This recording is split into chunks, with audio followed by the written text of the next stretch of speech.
Olá, mais uma vez com vocês no Devocional 2024.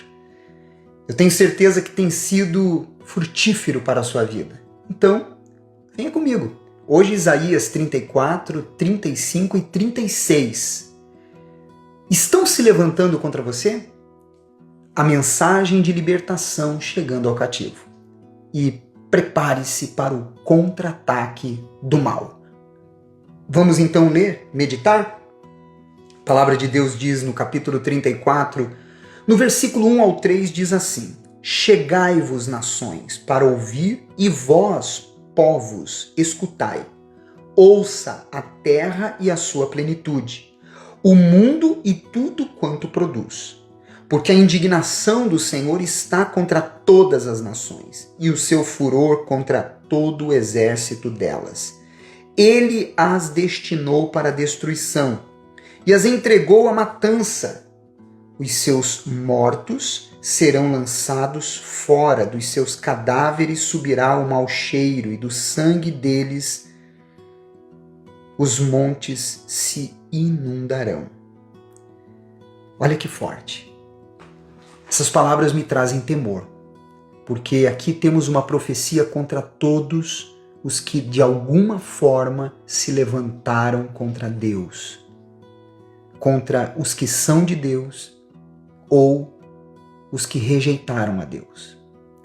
Essas palavras nos trazem a confiança de que todas as perseguições que enfrentamos, Deus vê e tem tudo registrado. Por isso, não devemos agir na mesma proporção dos que nos perseguem. Pois isso pertence a Deus. Ele é quem vingará. Confie nisso. Lá no versículo 1 e 2 do capítulo 35, a palavra de Deus diz: O deserto e a terra se alegrarão. O ermo exultará e florescerá como o narciso.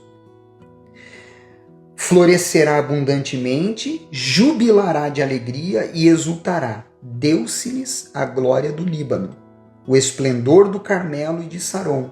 Eles verão a glória do Senhor, o esplendor do nosso Deus. O que nós aprendemos aqui? Que essa é a obra do Senhor. Tudo que se encontra em deserto e ermo se torna em alegria e floresce. É o que acontece quando a glória de Deus ela se manifesta dentro de uma pessoa que se rende a Deus. Tudo floresce no seu interior. Não para por aí. Veja, versículo 3. Fortalecei as mãos frouxas e firmai os joelhos vacilantes. Como que nós fortalecemos as mãos que estão frouxas? Como firmamos os joelhos que estão vacilantes? Quando recebemos a palavra de Deus em nossa mente e coração, e a ela nós nos apegamos. Então, nos fortalecemos e nos firmamos, porque isso vem de Deus. No versículo 4, ele diz: Dizei aos desalentados de coração, sede fortes, não temais, eis o vosso Deus. A vingança vem, a retribuição de Deus, e ele vem e vos salvará. Imagine uma pessoa vivendo em um cativeiro. Aqui nós vemos uma cena dessa. Deus prometendo que invadiria o cativeiro e removeria o cativo de lá. Essa pessoa cativa recebe a mensagem de que um libertador está chegando e vai tirá-la de lá. Como que essa pessoa fica? A esperança dela se renova. A expectativa cresce. Todos os anos de dores e angústias, desde este momento, ficam para trás. Uma alegria renasce dentro dela e ela passa a viver novamente. É isso que Deus faz com você que está vivendo dentro de um cativeiro espiritual, religioso ou de uma outra forma. Desculpe. A palavra de Deus, ela diz assim no versículo 5 ao 7. Então se abrirão os olhos dos cegos e se desimpedirão os ouvidos dos surdos. Os coxos saltarão como servos e a língua dos mudos cantará. Pois as águas arrebentarão no deserto e ribeiros no ermo. A eira embraseada se transformará em lagos e a terra sedenta em mananciais de águas, onde outrora viviam os chacais. Crescerá a erva como canas e juncos. Olha que forte. Essa é a obra que a palavra de Deus realiza e que o Espírito Santo dá continuidade. Tudo o que está morto revive, porque o Espírito da vida, que vem da palavra e se dá continuidade pelo Espírito Santo, se estabelece dentro desta pessoa. No versículo 8 ao versículo 10, diz: e ali haverá bom caminho, caminho que se chamará o caminho santo. O imundo não passará por ele, pois será somente para o seu povo. Quem quer que por ele caminhe não errará, nem mesmo o louco. Ali não haverá leão, animal feroz não passará por ele, nem se achará nele, mas os remidos andarão por ele. Os resgatados do Senhor voltarão e virão a Sião com cânticos de júbilo. Alegria eterna coroará a sua cabeça, gozo e alegria alcançarão, e deles fugirá a tristeza e o gemido. Esse caminho aqui, chamado Caminho Santo, é Jesus. Por ele, o imundo não passa, o pecado e os demônios. Não erramos neste caminho, porque nele há luz. Jesus está nele. Então, podemos caminhar seguros até o nosso destino, que é a vida eterna. No versículo 1 do capítulo 36, há uma transição na história e aí Isaías começa a falar sobre o que nós já lemos lá no livro de 2 Reis. O confronto entre Ezequias e Senaqueribe. E tudo que até aqui Isaías vinha profetizando, nos capítulos 36 ao 39, essas profecias são confirmadas.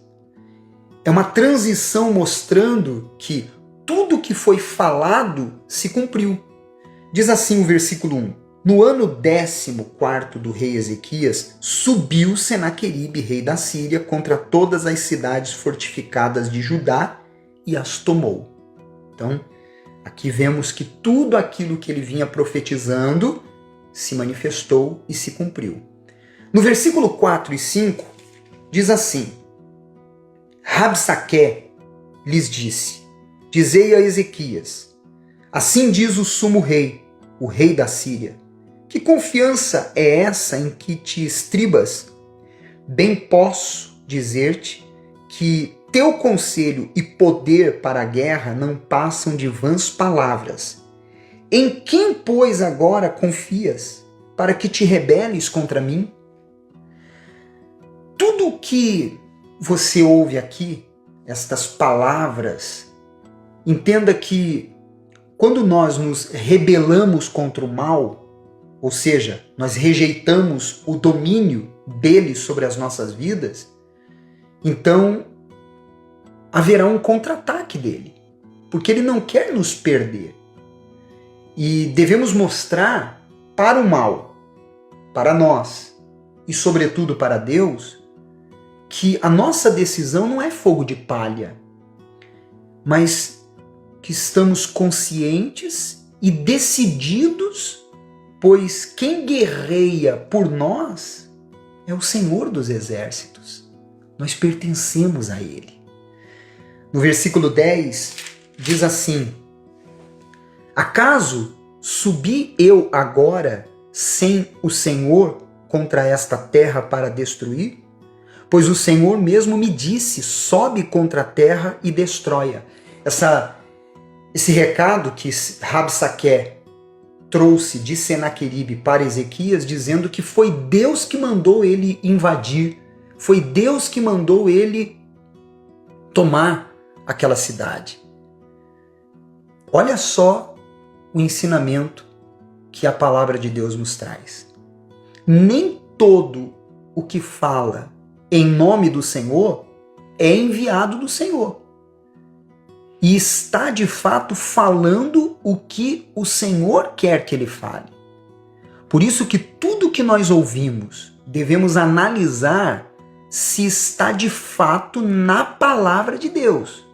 Se não estiver na palavra de Deus, não é Deus falando. É o homem. Não veio de Deus. Veio da mente, que é uma mente cheia de fábulas, maquinando ideias que são para benefício próprio. E nada absolutamente além disso. Pense e baseie o que você está ouvindo na palavra. Fugiu disso? Então, não dê crédito, não aceite. E para terminar, no versículo 21 deste mesmo capítulo, a palavra de Deus diz que eles se posicionaram com uma estratégia que Ezequias passou a eles, tanto para o seu exército como para o povo naquela ocasião.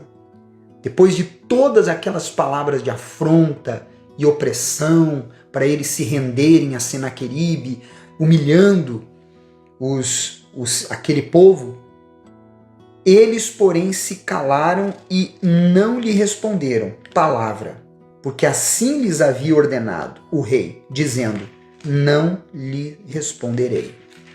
Olha que forte. O silêncio que eles assumiram, muitas vezes é uma resposta mais forte do que vários argumentos. Quando nos silenciamos, é uma forma de mostrar que cremos que Deus dará a resposta. É Ele quem vai falar. É Ele quem dará a ordem. Até porque existem ocasiões que não adianta gritar, não adianta espernear, não adianta discutir. Temos que aprender a confiar no agir de Deus. Foi bom para você o devocional de hoje? Então coloca no seu story, coloca aí nas suas redes sociais, envie nas listas de transmissão dos seus contatos e não deixe de colocar o seu comentário e o seu like. Você é especial para Deus. Amanhã voltamos com mais do livro de Isaías. Até lá!